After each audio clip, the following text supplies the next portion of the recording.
So last Tuesday, I woke up at 11 a.m., scrolled on my phone for 45 minutes, told myself I'd start studying after lunch, then after a nap, then after just one episode. By 9 p.m., I'd done maybe 20 minutes of actual work. And here's the thing, I didn't lack discipline. I didn't lack goals. I just had zero motivation, like none. But then I found something that changed everything. A study schedule that doesn't rely on motivation at all. It's built on science, and it actually works even when you feel like doing nothing. So today, I'm walking you through the perfect study day I designed using real research. No toxic productivity, no guilt, just a system that works with your brain, not against it. And honestly, it's kind of scary how well this works. Let's get into it. Okay, first, we need to talk about why motivation is a terrible strategy. Because here's what nobody tells you. Motivation is an emotion, and emotions are temporary. You know that feeling when you watch a study vlog at midnight and suddenly you're like, yes, tomorrow I'm waking up at 5 a.m., I'm gonna be that person. And then tomorrow comes and yeah, that's because motivation fades, usually in like 18 hours. There's actually research on this. Psychologists call it the intention behavior gap. Basically, 70% of people who set goals with pure motivation fail within the first week, not because they're lazy, but because they built their entire system on a feeling that was never going to last. So if motivation doesn't work, what does? Systems, habits, and something called environmental design. Basically, we're going to make it harder for you to fail than to succeed, and it starts the night before. Here's where most people mess up their study day. They mess it up the night before and don't even realize it. So step one, we're implementing what Stanford researchers call decision fatigue prevention. The night before your study day, you're going to do 3 things. 1, pick your top 3 tasks for tomorrow. Not 10, not a full to-do list that makes you want to cry. 3, write them on a sticky note, put it on your desk. 2, lay out everything you need. Your textbooks, your laptop charger, a water bottle,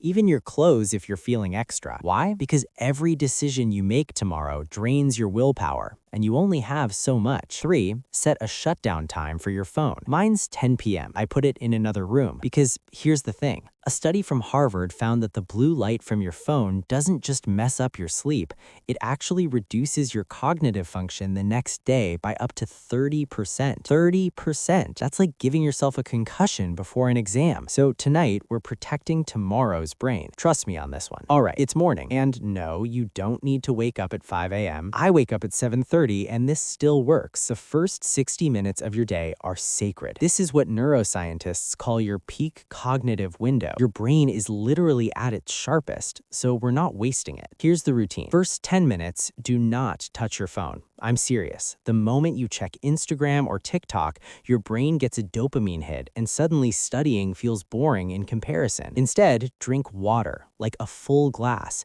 Your brain is 75% water and you just went 8 hours without it. Hydrate the thing. Next 20 minutes, move your body. I'm not saying hit the gym. I'm saying do 10 jumping jacks, stretch, walk around your room. There's research from the University of Illinois that shows just 20 minutes of movement increases focus by 20 to 30% for the next 4 hours. 4. That's one workout for half your study day. Last 30 minutes, eat something with protein. Not just coffee, not just a muffin, protein, because your brain runs on glucose, but protein keeps your blood sugar stable so you don't crash at 11 a.m. and end up face down in your notes. I do eggs and toast. Takes 10 minutes to make and changes everything. And then we study, but not the way you think. Okay, this is where it gets interesting. Forget studying for 4 hours straight. Your brain literally can't do that. We're using something called ultradian rhythms, which is a fancy way of saying your brain works in 90-minute cycles. So here's the structure. Block 1, 90 minutes of deep work, 8 a.m. to 9:30 a.m. This is for your hardest task, the one you've been avoiding, the 20-page reading, the practice problems, the essay outline.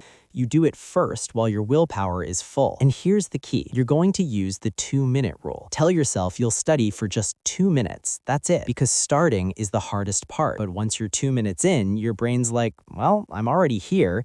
And suddenly 90 minutes pass. Then 20-minute break. But not a scroll TikTok break, a real break. Go outside. Look at something far away. It relaxes your eye muscles and resets your focus. Snack on something. Just exist. Block 2, 90 minutes of active learning, 9:50 a.m. to 11:20 a.m. This is for practice, flashcards, practice tests, teaching the material out loud to your wall. Yes, really, because passive reading doesn't work. There's a study that shows active recall improves retention by 50% compared to just rereading. 50%. If you're not testing yourself, you're wasting time. Then, long break. 45 minutes to an hour. Eat lunch, watch something funny, take a nap if you want. 20-minute power naps are scientifically proven to boost memory. This isn't laziness, it's strategy. Block 3, 60 to 90 minutes of cleanup work. 12:30 p.m. to 2 p.m. This is for the easier stuff, reviewing notes, organizing your study guide, answering emails. Your brain's a little tired now, so we're not forcing it to do calculus. And then you're done. Wait, what? Yeah, I know. You're thinking, that's only like 4 hours of actual studying. But here's what I learned. 4 hours of focused, intentional studying beats 8 hours of distracted, half-asleep studying every single time. There's research from Microsoft that shows the average person can only focus for about 40 seconds before getting distracted. 40 seconds. So when you study for 6 hours straight, you're not actually studying for 6 hours. You're studying for maybe 2 and spending the other 4 fighting yourself. That's exhausting. This system works because it's realistic. It's designed around how your brain actually functions, not how you wish it functioned. And here's the other thing. You have time left in your day. Time to see friends. Time to go to the gym. Time to just be a person. Because burnout isn't a badge of honor. It's just burnout. And you can't study if you're burnt out. All right, so it's evening now. Most people make one of 2 mistakes. They either study until midnight and destroy their sleep, or they feel guilty for not doing enough and spiral. We're doing neither. Instead, here's the evening protocol. 5 to 6 p.m. review. Spend 20 to 30 minutes reviewing what you studied today. Not relearning, just skimming, refreshing. This is called spaced repetition, and it's one of the most effective study techniques ever researched. You're basically telling your brain, hey, this is important. Keep it. 6 p.m. onwards, life. Do something you enjoy. Work out, cook, hang out with people. Watch that show. Because here's the secret nobody talks about. Your brain consolidates memories while you sleep, but it consolidates better if you're not stressed. So relaxing isn't procrastination, it's literally part of the learning process. 9:30 p.m. tomorrow's prep. Remember that night before routine? Do it again. 3 tasks, lay out your stuff, phone in another room by 10 p.m. And then sleep. Not a I'll sleep after this episode sleep, real 7 to 8 hours sleep. Because sleep deprivation cuts your learning ability in half. In half. You wouldn't take a test on half a brain, so don't study on one either. Okay, real talk for a second. This system works, but some days you're still not going to feel like doing it. And that's okay, because here's what I realized. You don't need to feel like studying to study. You just need to start. Motivation comes after action, not before it. That's what the research shows. So on the days where you're like, ugh, I don't want to do this, you just do the first 2 minutes and then see what happens. Most of the time, you'll keep going. And if you don't, if you genuinely can't focus, then take the day off. Seriously, one rest day doesn't ruin anything, but forcing yourself to fake study for 6 hours and learning nothing, that ruins your confidence. So be honest with yourself. Rest when you need to rest, work when you can work, and stop feeling guilty about being human. So that's it. The perfect study day. Not perfect as in impossible, perfect as in designed for real people with real lives and real limits. It's built on science, not motivation. And honestly, it's kind of scary how well this works. So here's what I want you to do tonight. Pick 3 tasks for tomorrow, write them down, put your phone in another room by 10 p.m. And tomorrow, just try the first 90-minute block. That's it, because you don't need to overhaul your entire life. You just need to start. And I promise, once you see how much you can actually get done when your brain isn't fighting you, everything changes. So let's level up together. Try this tomorrow. Let me know how it goes in the comments, and I'll see you in the next one.